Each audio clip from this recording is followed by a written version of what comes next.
Welcome to the Thriving Artist Podcast, where we share strategies and support for artists to thrive. We know that the art world can feel like a lonely place, and we want to provide a network of support, impactful strategies, and an abundance of encouragement to help you grow your authentic art career. We're your hosts. I'm Jamie Smith. And I'm Kaylan Butine, and we are also the co-founders of the Thrive Together Network, a community of female and non-binary identifying artists and artists who are caregivers.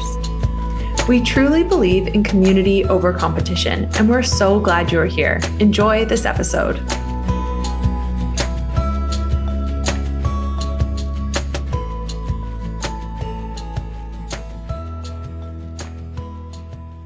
Hi, friends. So happy to have you back for this episode of the Thriving Artist Podcast. I'm one of your hosts, Kaylan Butine, and my favorite place to go on a retreat, a personal retreat, is this quaint boutique hotel right in my downtown. I love it because it's literally 5 minutes from my house in Fort Wayne, Indiana. It's walking distance from some restaurants that I love in our town and some parks, and it's just the perfect spot for a super easy 1 or 2 night getaway. And I'm Jamie Smith. I'm your other host. And my favorite place for a personal retreat is to actually drive quite a few hours, but to get to a lake in BC, Canada, Birkenhead Lake.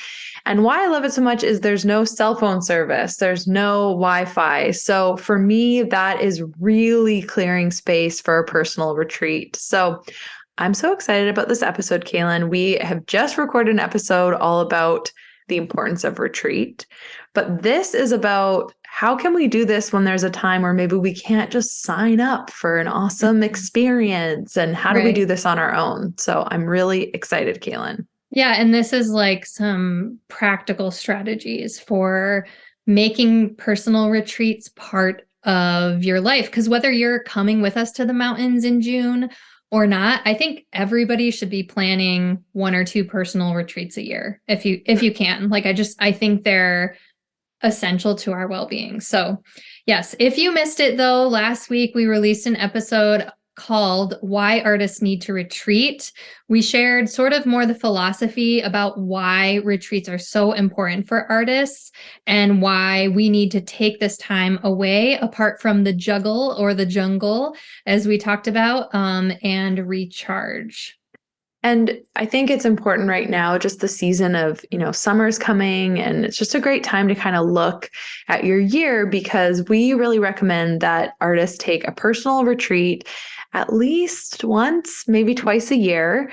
And that is what we want to share today. We are hosting a full-on sign up, come see us, female identifying, non-binary, genderqueer group of artists in the mountains near Asheville in North Carolina. And that's in the first week of June. So you can sign up. We can do it all for you. It's going to be awesome at thrivetogethernetwork.com/retreat to book your spot. Yeah. And actually tickets are going pretty quick. Yes. We would love to have you there, but we do have limited spots. There's only 32 tickets. But again, this retreat isn't for everyone because not everybody is free that specific weekend. Not everyone has the time, the space, the resources to attend. And we definitely don't want to promote something that makes you feel like the scarcity of not being able to come. Like really what we're promoting is the idea of retreats and rest being part of our life, right? And, us hosting a retreat is just one way to offer that to our community. But here's another way, is we're giving you tips to plan your own personal retreat. So let's dive in, how to plan a personal art retreat, an art retreat that is just for you to spend some time in reflection, to give attention to yourself. Personal art retreats are amazing. And we actually have challenged our whole community to do a personal art retreat. It's in, there's information about this in the Thriving Artist map that we'll connect on. But we just want you to get in the habit of planning this for yourself. So Jamie, do you want to take us into the first step? Well, the first step is the most important step. And this is, I think, an easy one when you're signing up for something and it's blocked in. But your first step is to block your time. And so this can feel like oh, I'll make time for this. Unless it's blocked in the calendar, it's not going to happen. So Yep. you need a minimum of 6 hours. We'd say about a maximum of 48, so 2 days. But it's great to have anywhere from a half day to 2 days is to have this personal retreat. So you want to really, like, right now, you can pause this episode, open up the calendar, and see what you have available, and really make sure that you're able to pick that day, tell your family, and have that time booked in and push all the to-dos and everything off your plate. Because if you don't block in this time, it's really never going to happen. Yeah, I love what you said to start this step, because I do think this is the biggest hurdle, is just, when am I going to do this? I don't have the time, right? Like, you have to, well, I guess maybe the biggest step is convincing yourself that you deserve, like, that you are valuable enough to receive rest and retreat. But part of confirming that, like validating that belief, if you do believe that, you have to block in the time. You just have to do it, right? Let me move us into our second step. Number 2 is to name what matters. So we want you to name what matters to you about your personal art retreat. I think one way we get to this is by thinking about what we're needing most in this season. What sounds most nourishing to you? Like, pause and think, what do I need right now? If I could have anything, right? What would that be? Is it, kind of reconnecting with your body or nature, right? Getting some good time outside. Maybe you feel like you're always stuck in front of your computer or your screen. Maybe you plan a hike, right? Because that would be connecting to what you're most needing. Maybe what you most need is everything to be fully prepared for you, so you don't have to worry about, feeding yourself anything for a couple of days, or even, for one day, right? So definitely that's important. Budget for eating out. So I want you to think about like 1 or 2 things that can be sort of your guidepost for what you're going to schedule and what you're going to do in your retreat. The personal retreat should feel like an escape. It should feel like a chance that you get to do something that you sometimes struggle to fit into your everyday life. Maybe it's hard for you to find time to go see art in person, right? Because as artists, like, it's a struggle to even get in your own studio, let alone to go see other art. So I know this is something that I often do on my personal art retreats, is I make time to just walk around a museum by myself. I love quietly experiencing art, and that feels like very nourishing and retreat-like to me. So we want you to be specific with what matters to you right now, and how to use the retreat as a way to get a little bit of that in your life, a little bit of those things that you're really craving, that you need, but it just doesn't seem like they ever can fit into everyday life. So not every retreat should be the same either. Like, in some seasons, you might be needing that museum time. Other seasons you might be needing to just go to a hotel and sleep, right? Mm-hmm. Like, that can be a retreat too. But just thinking about, I'm blocking my time for next month or whenever it is. What am I going to need in that season, and how can I plan my retreat around that? Yeah. And so you've claimed sort of the space of when this is happening, it's in your calendar. Then you've really spent the time to get clear on what your guideposts are, because that's going to help you know where you want to spend your time. And then our third step is planning ahead so you feel cared for. So this is really important, because when you sign up for a group retreat, it's planned. And Right. that's something we've worked really hard on, is so that artists can just show up and feel cared for. And that's something that you'll need to do yourself and have that planned ahead, so that when you step into that retreat, you're not then looking, oh, I didn't bring, the snacks I wanted.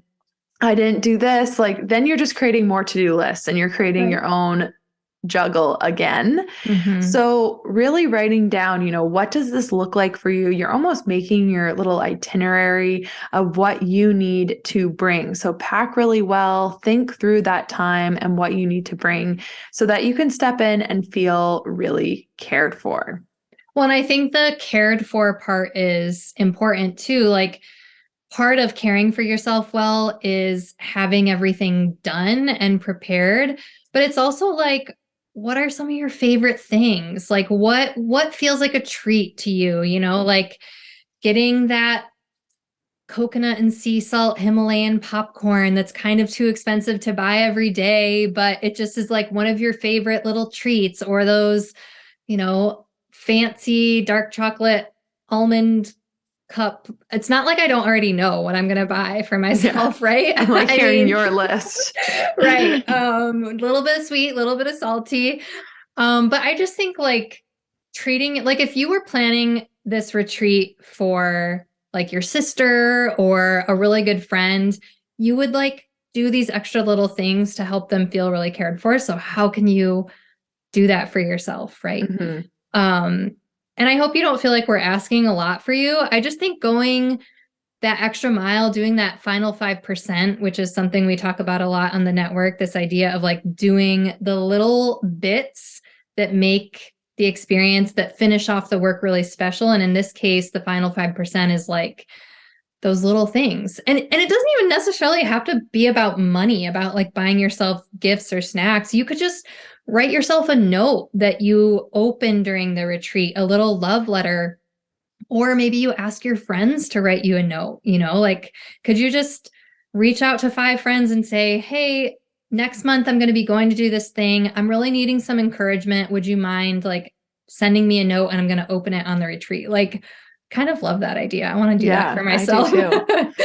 Well, and again, it's just kind of thinking through what's it going to be like, and making sure that you're creating this time for yourself, and not just more to-dos, or Yes. not that you're just going away to do work. This isn't a residency. This isn't a work trip. This is a retreat, and those are different things. So Step 4, of course, is one of my favorites, and that is to spend some time to do some writing and reflection. So we are huge believers of taking stock in quiet moments, and we have our whole workbook, the Thriving Artist Map, and we actually have reflection prompts in there and spaces to write. So it's page 65 and 68 are our way of creating a place to reflect during personal retreat time. So we have a retreat challenge right now, and that is a really good place to get this writing done and out. And if you're not yet a member, we did create a free resource, and this is the Artist's Summer Toolkit. So this is our way of getting you set up for a great summer as an artist, and that is all going to be available for you June 12th. And we'd also like to open our house to have you come to an art and tea for free, and it's part of our summer open house. So once you've done the toolkit, you've got that together, we are going to go through it as a community. And it's just such a great time to do that in community. So you can head over to thrivetogethernetwork.com and get your toolkit and get all the links to come to our open house. So yes. And be sure that you're signed up for our newsletter, because that's where that toolkit is going to drop on June 12th. So again, as Jamie said, you don't have to necessarily be a network member to join us in the prompts and challenges. Obviously, we would love for you to do that, but we do want you to have the resource of setting yourself up for a good summer and including some retreat and rest as a part of that. So what are the prompts, Jamie? Well, we spent a lot of time thinking about, prompts that don't bring on more work, and kind of create space just to write out lists. We do that at Art and Tea and get all of our mid stuff out, but this is a little different. So we really wanted people to reflect. So here's some prompts that you can start even thinking about. And then this is for your personal retreat. So write down what you are grateful for in this moment. So again, this being present is really important. How have you been generous with others lately, with yourself? Who in your life right now is supporting you in an important way? Draw something you can see right now. So be in the moment, look around, and draw something. You never have to show anyone this drawing. Write down what you're most proud of right now. If you could change anything about your life right now, what would you change and why? So some big questions, but some important ones. Yeah, I love these prompts. I kind of wish I was on a personal art retreat right now. I know. I know. Well, we got Soon. to block our time. We got to walk the walk, Jamie, and get it Yep. out. Okay, so the fifth step is one that we kind of mentioned as it relates to step number 2 in naming what matters, but you were going to bring it back around to this idea. We want you to, number 5, prioritize something that you, quote, never have time for. Ooh. Something good, something nourishing, something that's like just for you, right? Maybe it's that writing and reflection. Maybe it's seeing art in person, like we mentioned. Maybe it's getting your nails done, right? Or finally going to a new bookstore that you've put off. I know that's something I'm horrible about is I hear about a cool new shop or a thing and it's like, I'll find the time. And it's like, just take the time, right? And I think a personal art retreat can be that time to do that thing that you like never get to do, but not a to-do thing, not an accomplishment, Jamie. Like something for fun. Something for fun and for pleasure and joy. Like that is the point. So just, yeah, we want you to make time for something that you never get to do, quote unquote, that is really all about enjoyment and pleasure for you. All right. And let me move us to our last step. Step You number snuck 6. in a number 6. This is how important it is to plan a personal retreat. There are 6 reasons. There's 6 reasons. I know normally we do only 5, but you know, this is a big deal. Yeah. And I wanted you, after listening, to feel like we covered everything you need to do here. So number 6 is let go of expectations and have a plan B in your pocket. So just so you know, this retreat is not going to go perfectly. I know we've talked about it being magical and pleasurable and like all the keywords, nourishing, but it will probably get messed up in some way. Perfect is not the goal, though. The point is that you are prioritizing yourself. You are resisting grind culture. You are walking the walk of saying that you value your life, your identity as an artist, and you're allowing yourself to take up some space in your life. You're claiming what matters and that you actually need this rest and rejuvenation and nourishment. So try your best to let go of your expectations for what this personal art retreat will be and just lean into the experience of it.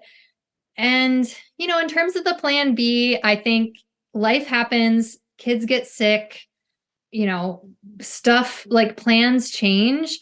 I would highly recommend having an alternative retreat time just in case the first time block doesn't work out, right? Have a backup babysitter or a family member on standby in case that sort of plan B or your plan A scenario doesn't work. Like, what is kind of your plan B?